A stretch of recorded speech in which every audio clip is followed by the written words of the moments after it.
ஓம் ஸ்ரீ குருபியோ நமக. ஓம் ஸ்ரீ மகா பெரியவா சரணம். பிப்ரவரி 13 செவ்வாய்க்கிழமை வளர்பிறை சதுர்த்தி விரதம். அன்னைக்கு தினம் இப்போ நம்ம சொல்லக்கூடிய இந்த ஒரு மந்திரத்தை விளையாட்டாக கூட ஒரு முறை சொல்லி பாருங்க. கண்டிப்பாக உங்களுக்கு செல்வம் சேரும்.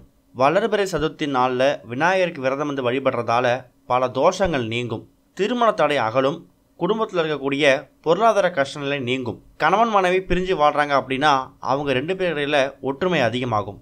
செவ்வாய்க்கிழமையும் சதுர்த்தி திதியும் சேர்ந்து வரக்கூடிய நாளை அங்காரக சதுர்த்தின்னு சொல்லுவாங்க.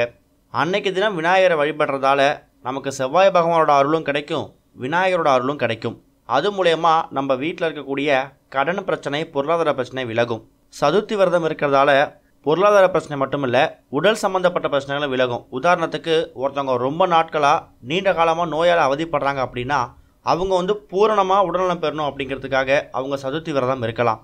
செவ்வாய் பகவான் தான் நமக்கு இருக்கக்கூடிய பொருளாதார பிரச்சனையை தீர்த்து வைக்கக்கூடிய ஒரு நபர். கடன் பிரச்சனையால் பொருளாதார பிரச்சனையால் அவதிப்படக்கூடியவங்க 11 செவ்வாய்க்கிழமை விநாயகருக்கு வெற்றிலை மாலை சாத்தினீங்க அப்படின்னா விநாயகரோட அருளும் செவ்வாய் பகவானோட அருளும் ஒரு சேர கிடைக்கும். அப்படிப்பட்ட ஒரு நாளில் தான் இந்த வளர்பிறை சதுர்த்தி வருது. அந்த ஒரு நாளில் இப்போ நம்ம சொல்லக்கூடிய மந்திரத்தை ஒரு முறை சொன்னால் கூட போதும். கணபதி அப்படிங்கிறது ஆதி கணபதி, மகா கணபதி, நடன கணபதி, சக்தி கணபதி, பால கணபதி, உச்சிட்ட கணபதி, உக்கிர கணபதி, மூல கணபதின்னு மொத்தம் 8 வகை கணபதி இருக்காங்க. இந்த 8 வகை கணபதிக்கும் ஒரே ஒரு மூல மந்திரம் இருக்குது. அதுதான் இப்போ நீங்கள் சொல்ல போகிறீங்க. அது என்ன மூல மந்திரம் அப்படின்னா ஓம் கிளி அங் உங். இந்த மூல மந்திரத்தை நீங்கள் சொன்னீங்கன்னா 8 வகையான கணபதியையும் ஒரே நேரத்தில் வழிபட்ட ஒரு பலன் உங்களுக்கு கிடைக்கும்.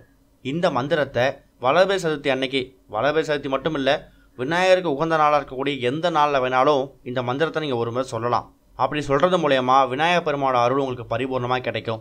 வீட்டில் பூஜையில் விளக்கேற்றி வச்சுட்டு இந்த மந்திரத்தை சொல்லி பாருங்கள். கண்டிப்பாக உங்களுக்கு ஒரு சின்ன முன்னேற்றம் ஏற்படும். ஓம் ஸ்ரீ குருபியோ நமக. ஓம் ஸ்ரீ மகா பெரியவா சரணம்.